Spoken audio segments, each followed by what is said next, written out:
Hello everyone and welcome to part 9 of my Rams Connected franchise here on Clyde92 TV, and this is the episode you guys have been waiting for. Finally, the playoffs are starting, but before we get into the playoffs, I'm simming 2 games of the regular season because I think we played 2 extra games earlier in the season or something like that. So we are simming the games up against the Buccaneers and the Seattle Seahawks. We end up going 1-1 against them, so we will go into the playoffs with a 13-3 record, which puts us at number 1 in the NFL and number 1 in the NFC. So our chances of going pretty far this season are looking pretty good. We get a bye in the first round of the playoffs and home field advantage for the remainder of the playoffs. So here are the games going on in wildcard weekend. It will be Colts Patriots, Giants Cowboys, Titans Jaguars, and Falcons Lions. I was surprised that the Jaguars actually made the playoffs considering how terrible of a season they just had this past year. You can see your MVP of the year was Peyton Manning, Coach of the Year was Jeff Fisher, and finally they had some AFC and NFC awards, which are ones like for offensive players, defensive players. They're really specific. They have ones just for running backs in certain positions, so you guys probably won't care too much about those. Now, before we get into the gameplay of this video, I want to discuss what my future plans are going to be involving this series. So if you look back a couple episodes, you will realize that I originally stated that what I'm going to do is finish this season, then do every other game for another season, and once I finish both seasons, the Rams Connected franchise series will be over and no more episodes will come out. I'll finish the series, right? And then I started thinking about it and I realized that it's February and I already told you guys I'll be doing NBA 2K14 things in March. So it took me a couple months just to get through the first season of this.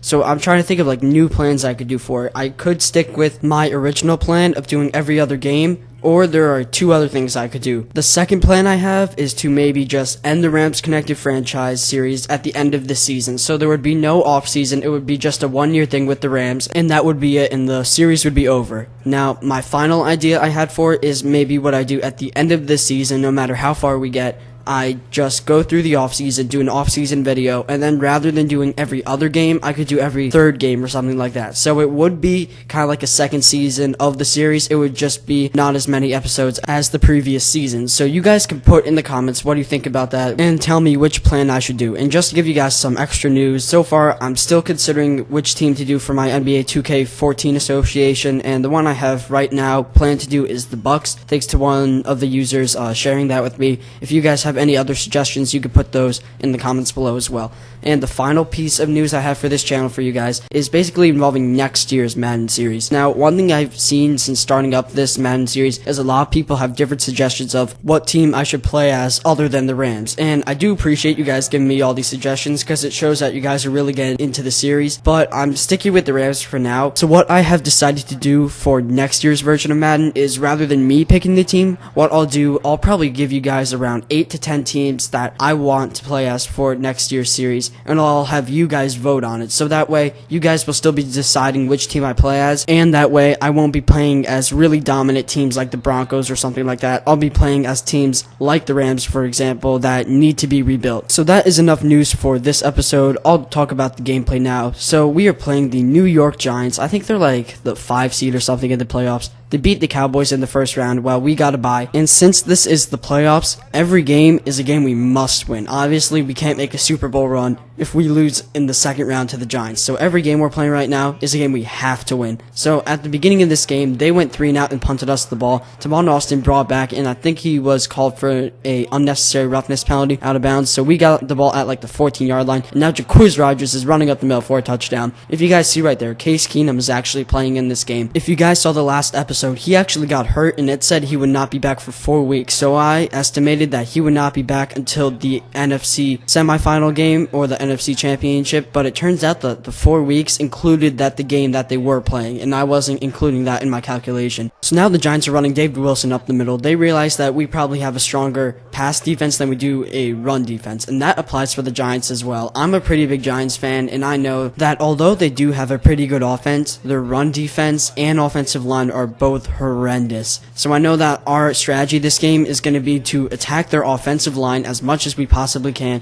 and to also run the ball a lot. so you're not going to see that many passes from Case Keenum, even though this is his first game back in 4 weeks. So now Eli Manning is back on 2nd and 6, and he fumbles the ball. Luckily for him, I think that's Brandon Myers picks up the ball for him. So on 3rd and 10 with 6 minutes left, the Giants have the ball at the 35-yard line. Manning's back, and he's going to try to throw the ball deep. I think that's to Hakeem Nicks. Janoris Jenkins is back, and he bats the ball down. That'll make it 4th and 10 at the 35-yard line. They send out Lawrence Tynes to kick the field goal. It's up, and it is good. So the score will now be 7-3. A good start for both teams' offenses. But we just got to keep running Jacquizz Rodgers because he is the centerpiece of our offense. Here's Keenum giving the ball to Rodgers. Rodgers is going out to the left side, and our offensive lineman, Porter, just completely decks the Giants defender. Jacquizz runs out of bounds, doesn't want to risk getting injured. A smart play by him. Now we're just doing an ISO right up the middle at the 50-yard line. Rodgers is running up. He gets jumped on. I think that's Justin Tuck that jumps on him. He has almost 30 yards in the first quarter of this game. Now Keenum is putting Kendricks in motion. Another outside handoff to Rodgers. See, he's so good at maneuvering around Giants defenders. He just maneuvered, I think that was JPP he just maneuvered around,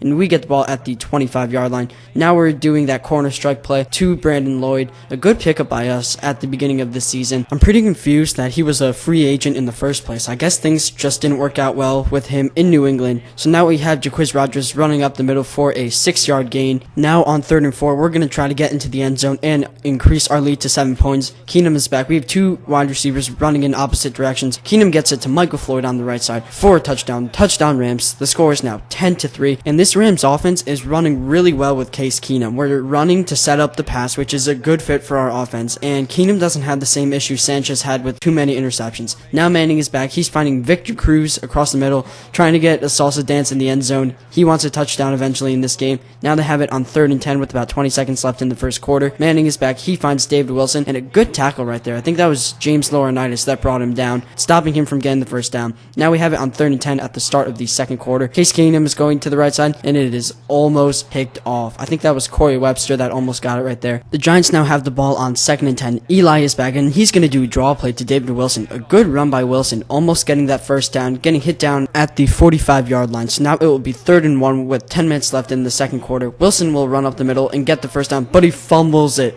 Luckily for the Giants, they pick up their second fumble of the game. That would have been a real game changer. We could have had 2 recovered fumbles at the beginning of this game. They're doing a pass to Ruben Randall on the left side right now. Now they have it on 3rd and 2. They're running Wilson back up the middle, and a great play by Truman Johnson right there, stopping David Wilson and not letting him pick up that first down. So on 4th and 1, they will send Lawrence Tynes back out onto the field for another field goal. The ball crosses the uprights, so they will decrease our lead to just 8 points. So with about 8 minutes left in the second quarter, we have the ball, and we're going to do a run right up the middle with Jacquizz Rodgers, of course. He will go outside, almost get out of bounds for a 7-yard pickup. So now we're doing a pass play finally with Case Keenum. He's back and rolling out to the right side. He's just going to keep going, and he finds Michael Floyd right there for a good pickup. Case Keenum is really patient in the pocket, I found, and that I'm able to take my time with him. He's not very fast, but he can just take his time and not have to worry about throwing bad passes on the run, because he's actually a lot better at that than you think he would be. So on 3rd and long, we will be forced to pass the ball in this situation. Keenum is back, and we're finding Brandon Lloyd on the left side, and a terrific catch by him. He has 35 yards off 2 receptions in this game. Keenum is putting Harkley in motion, and we're giving the ball to Jacquizz Rodgers on the left side, and you can see Harkley with 2 great blocks right there. There's no way Jacquizz Rodgers would get this touchdown they just got without those great blocks by Harkley. He knocked over 2 guys consecutive, which left a wide open lane right for Jacquizz Rodgers. So the score will now be 6-21. We have a 2-possession lead with only 4 minutes left in the second quarter. Manning is back throwing it to the left side, and the ball is caught by his wide receiver Robinson. He is knocked down by McDonald's right there. So on 3rd and 4, they're going to pass the ball at the 44-yard line. Manning is back doing a short pass, and it is knocked down. A great defensive stop right there. So we get the ball at the 29-yard line with about 2 minutes and 45 seconds left in the first half. We are doing a draw play to Jacquizz Rodgers, who gets it to the 36-yard line. A good run by Rodgers, and we saw that the draw play worked the first time. No reason why we shouldn't run it again. So we're giving it to Rodgers up the middle. He gets past one defender, gets through the cluster. He's out in the open. He's running to the left side. No one to beat. Only open field, and touchdown Rams. A great play by the Rams team overall. Obviously, Jacquizz Rodgers didn't have to juke anyone out, but great blocks by the team. I think that's his third touchdown in the game so far, which is pretty good considering we're only in the first half of this game. So right now the Giants have the ball. Eli is back, giving it to his tight end, Brett Pascoe. That will bring up the 2-minute warning. The Giants have the ball right now at the 31-yard line. Manning is back. He's taking his time in the pocket. Finds Pascoe again right there. They found out that their tight end has been getting open up to this point in the game. So right now on 39 at the 46-yard line, Eli is back in the shotgun. We have Truman Johnson blitzing him. He gets caught up right there. He will give it to Ruben Randall, who does not even get close to the first down marker. So I make the brave decision of calling a timeout. I think we have a chance of bringing the ball back from wherever we get it and scoring from there. So they kick it at the 7-yard line. A great punt by Sean Weatherford, and they will get it at the 2-yard line. We bring it up a little bit, so now we have it at the 12. We are giving it to Jacquizz Rodgers, who is running outside. We're trying to preserve as much time as possible. I still think we can do it. We can go downfield and score. Unfortunately, I take a little too much time on the following drive. So with 11 seconds left, we're just going to have to bomb the ball downfield. Keenum is back, and he's trying to get it to Tavon Austin. He's in double coverage, so we don't even get close to getting that ball to him. So that will end the first half of this game. We go into the second half with a 22-point lead. We are giving the ball to Jared Cook at the start of the second half. So now that we're into the second half, I do want to talk more about the NFL because that's kind of what I did in my last episode. So I already missed my projections for the divisional round of the playoffs, so I'm going to give you my projections for the conference championships that will be occurring this Sunday. The time I am recording this, it is Friday, so it's not like my other projections where some of the games were going on the time where I called who I thought would win. Now, the first game that is occurring, I think, is the Seahawks 49ers game. I may be getting them out of order. I'm not completely sure. So Seahawks 49ers is the first game, and I'm going Seahawks on this one, mainly because I kind of like the Seahawks more than the 49ers, and they're playing at home, and I think they're probably the second best team at home, right behind the Saints. And not only do they have a great home field advantage, they have a great young defense, a great young quarterback in Russell Wilson, and a dominant running back in Marshawn Lynch. I think this is going to be their year where everything finally fits together and they win their first Super Bowl. I'm really hoping they win because I kind of bandwagon on them. Now, the second game that is going to occur, I think after the Seahawks game, is Broncos-Patriots. And you guys are going to hate me for making this projection, but I'm saying the Patriots are going to win, and I have my reasons for it. My first is that the Broncos don't appear as a team that is really Super Bowl destined in my mind. To me, they kind of remind me of the 2007 Patriots, where everyone saw them as this dominant team that was definitely going to win, and they do have a really good record and a top offense, but for me, I just cannot see them winning the Super Bowl as the team that they are right now. I do think that they are focusing way too much on their offense, and their defense is pretty weak if you look at them. They lost Von Miller due to injury, and their whole defense has kind of been messed up this entire year, and if they do beat the Patriots, which I do kind of hope they do, even though I project the Patriots to win, the Broncos are going to need a big boost from their defense. Now, the second reason why I think the Patriots are going to win is because they already did it once this season. They beat them. Even though the Patriots were at home, they showed that they can come back up against top teams like the Broncos and beat them. And I know that they don't have top receivers or a top offense right now, but as an overall team, the Patriots do seem like a better team. They've a way better experience in the playoffs over the past couple years than the Broncos do. I just think they're going to make it this year. So my Super Bowl prediction for this year will be Seahawks-Patriots. So let's get back into the gameplay of this video. We are near the end of the third quarter. The score is 35-9. And for the second time this year, Jacquizz Rodgers is closing in on that record for most touchdowns in one game. At this point, he is at 4, and he only needs 2 more to set the record. And he's running outside to the left right now, and he gets into the end zone. That is 5 touchdowns for Jacquizz Rodgers. I'm not completely sure. I think 6 ties the record and 7 beats it. I'm not completely sure though, so we'll see later in the video. Here we are. It is showing his stats for the day. He has 227 yards and 5 touchdowns. That's just a monster performance by him. If you saw earlier in the video, David Wilson got hurt, so the Giants will be forced to play Beanie Wells. David Wilson this past year was kind of a bust in my mind. I do think that they should have sat him earlier in the season than they did. It's just that I was expecting bigger things from him earlier in the season. So now Tavon Austin is taking back a punt. He is running it out to the right side, and it will go out of bounds at the 49-yard line. So at this point in the game, we basically already won. We're going to go on to the NFC Championship. We're just trying to get Rodgers that record, and he shed a tackle. He's bouncing it out to the left side. A foot race to the end zone, and he will run and get into the end zone. Jacquizz Rodgers, 6 touchdowns in really 3 quarters, because we just started the 4th quarter of this game. We have, I think, 49 points at this point. We are winning by 40 points and just crushing this Giants team. It's not really about winning the game. That's guaranteed. We're just trying to get Rodgers that record to motivate this team in the NFC Championship. So we have Tavon Austin bringing back another punt. So this could be the drive where Jacquizz Rodgers sets history in NFL record books of getting 7 touchdowns in really 3 quarters, because we're only 2 minutes into the 4th quarter. He's running outside right there. He is 282 yards, and he is also closing in on the NFL record for most rushing yards. This play, Keenum is finding Tavon Austin on the right side, who gets past the Giants defender and jukes into another defender. He gets batted down that play and hurt. No worries, he will come back later in this game. We are doing a draw play to Jacquizz Rodgers, who's running out to the left side, running over one defender, and is down. He is narrowing in on that record right now. We're just going to give him the ball no matter what. We're doing another draw play. Rodgers is cutting in and gets the first down. And you can see him celebrating right there. And that is because he has set the record for most rushing yards in a game. He has surpassed 300 yards. So right now we are giving it to Rodgers on the right side. He gets past the defender. Touchdown! Jacquizz Rodgers. 7 touchdowns in one game. In a playoff game too, against a team that actually has a good record. We're not playing a bad team that is nowhere near the playoffs. So we got him the record. There's no point of keeping in our starters at this point. You can see right now I'm subbing out all of our players that really could be at risk of getting hurt at this point in the game. We have Kellen Clemens as quarterback and Leon Washington back as running back, ending Jacquizz Rodgers' day with a historic touchdown. This game will always be a game that will be remembered in NFL history. The score is now 56-9 with about 6 minutes left in the 4th quarter. Eli and this Giants offense is just trying to get something going. They know their season is over. They're just playing for pride at this point. They do not get a first down, so they will have to punt Chris Givens the ball. Yes, Chris Givens. I took out Tavon Austin because it seems like guys seem to get injured very easily on kick and punt returns, which is kind of realistic. Givens does a really good job and brings the ball all the way to the 49-yard line. So it's 6 minutes left. We're just going to run the ball with Leon Washington, waste some time, and he gets outside. Leon Washington could get a touchdown, but he fumbles it. It is picked up by Corey Webster, who is down at the 16-yard line.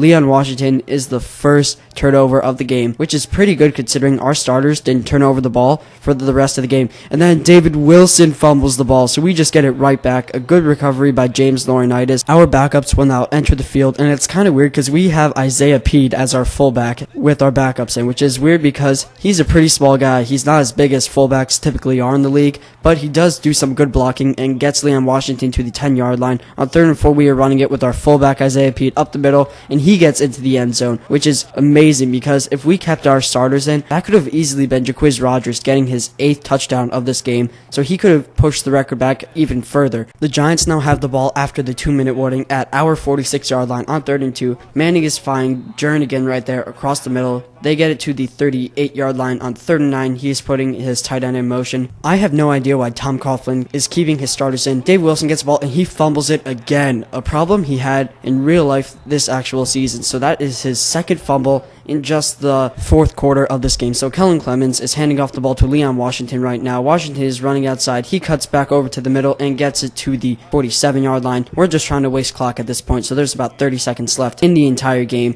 We're getting ready to celebrate and move on to the NFC Championship. Kellens is finding Michael Floyd, who runs downfield and is accidentally pushed out of bounds. I don't know why I ran out of bounds with him, but if they're going to push us out, we might as well score. Give it to Leon Washington. He's running outside and gets into the end zone. Just think, we could have had Jacquizz Rodgers 2 extra touchdowns if we put him in. I considered putting him in, but I elected not to just for injury's sake. Right here, just to rub it in, we're doing 2-point conversion to Jared Cook from Case Keenum to Jared Cook, and he's happy after that. So your final score will be 71-9. An extremely great game for this Rams team, and we want to carry this offense and momentum into our next game as Jeff Fisher gets some Gatorade poured on him. He should have expected that because we were winning that game from the start of that 4th quarter. Of course, Jacquizz Rodgers is your player of the game with his record-breaking performance, a great great game by him. We may never see another game like that. I wish he could perform like that every week, but unfortunately that'd be just unrealistic. You can see Tom Coughlin and Jeff Fisher shaking hands at the end of the game. And here's your GMC Never Say Never moment of the game. It is Jacquizz Rodgers' 64-yard run for a touchdown. A great play by him, and although Rodgers did have a great game, I do have to give some of the credit for the record to the Giants defense. Just looking at this play, he didn't get touched once on that run, and that should just never happen from a defensive point of view. Here are your final game stats. We do better in scoring, passing yards, rushing yards, and takeaways, but they actually had the ball longer, even though we were running the ball so much. So now I'm showing you the records Jacquizz Rodgers set. He beat the original record for most yards by 11 yards, which is pretty good considering it was such a high number in the first place. And now I'm showing you the rushing touchdowns records, and he is on there 2 times, I'm pretty sure. And now I'm about to do something I don't normally do. I'm going to give you guys a sneak peek of the next episode of the series just because it's the playoffs and I want to get you guys excited. Plus, I haven't made a video in about a week and a half, and you guys guessed it, we are going up against the New Orleans Saints, the team that we completely embarrassed just a couple weeks before the end of the season, the team that we took the #1 seed from. We are both 13-3, and the winner will advance to the Super Bowl. A key game for this Rams team. We gotta contain Drew Brees and Jimmy Graham. If we can do that, we can move on to the Super Bowl. So get ready for that game for the next episode. I hope you guys had a fun time watching this video. Be sure to have a great day. God bless you guys.